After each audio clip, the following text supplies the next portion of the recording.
The only people who don't want to disclose the truth are people with something to hide.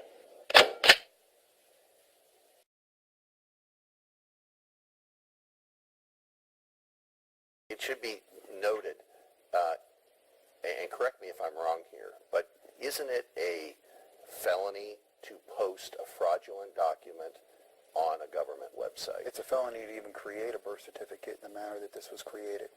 Okay, so it's a felony to create a birth certificate. Correct. It's a felony to post it on a government website. Correct. If it's fraudulent. Correct. Yeah. Are there any other crimes that might or may not have been committed in the development of a document? Well, like this? obviously there's an intent. The intent is to deceive. That's a fraudulent creation, a fraudulent intent to create this document. For what purpose? Yeah. And there has to be a purpose behind it. And this particular... And we should also make note that you and the sheriff have never accused the president of any wrongdoing. It's just the people under him that may or may not have created this document, correct? From our perspective, we are pursuing a fraudulent document that we believe this fraudulent document was used and proffered as proof positive of a Hawaii birth event for the sole purpose of alleviating fears going into the 2012 election. We believe that's the crux of this. We also believe there were a number of factors in the motive to create the document. And aside from having to create this document, they also had to satisfy a couple other things. I mean, there was always been accusations that the president was born abroad. We don't have anything really pointing to that. That doesn't mean it doesn't exist. We just don't have it. We're not pursuing where he was born.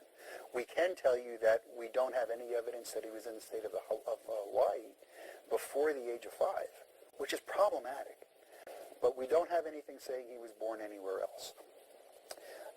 But they had to satisfy a couple things, and especially in light of recent disclosures that his own publicist had him being born and raised in Kenya. They had to satisfy what I like to call the soil law. The Constitution is you have to be a natural-born citizen, born on United States soil, and later it was amended to territories and whatnot. They had to satisfy that. There's a motive. You needed a motive. You needed a place of birth that was in the United States to satisfy that requirement. So there's a lot of motives to create it. There was an infant girl born, I believe, a day before Barack Obama, died the day, I believe, Barack Obama was purportedly born, Virginia Sunohara. This little girl lived 22 hours. We went to Hawaii. I could get more medical information, on a 22-hour birth and death than I can on a 51-year-old sitting president of the United States. That's just absurd. And that's as an investigator working for a law enforcement agency. You can't get anything on this. The other thing it's is just a complete enigma, a complete mystery.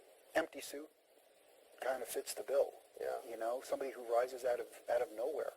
I can't do an investigational background on him that would satisfy the requirements to be employed as a police officer. I can't follow the paper trail. We had problems with missing year in Columbia University. I mean, Columbia University altered their computer program to cover for this. And we leaked this information to see what the reaction was going to be. And within a week, all of a sudden, Columbia came out and said, oh, the missing year was a mistake in our computer system. You can't find anything written by the gentleman. You can't find any information.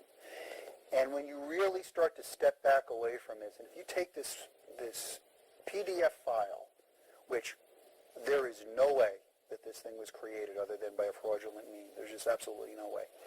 But you take that out of the equation, take the focus off the PDF file from an investigational standpoint, you start to look back and you go, how did this happen?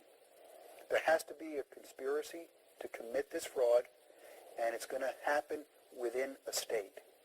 And the only state that this could happen in is Hawaii.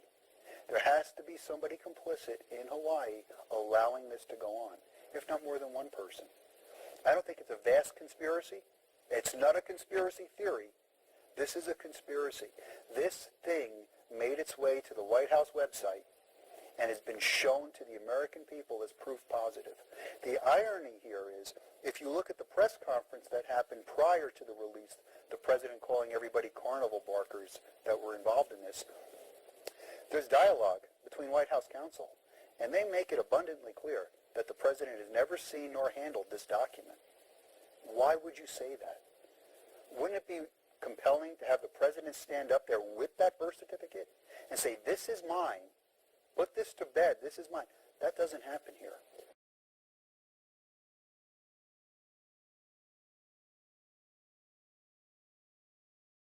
The only people who don't want to disclose the truth are people with something to hide.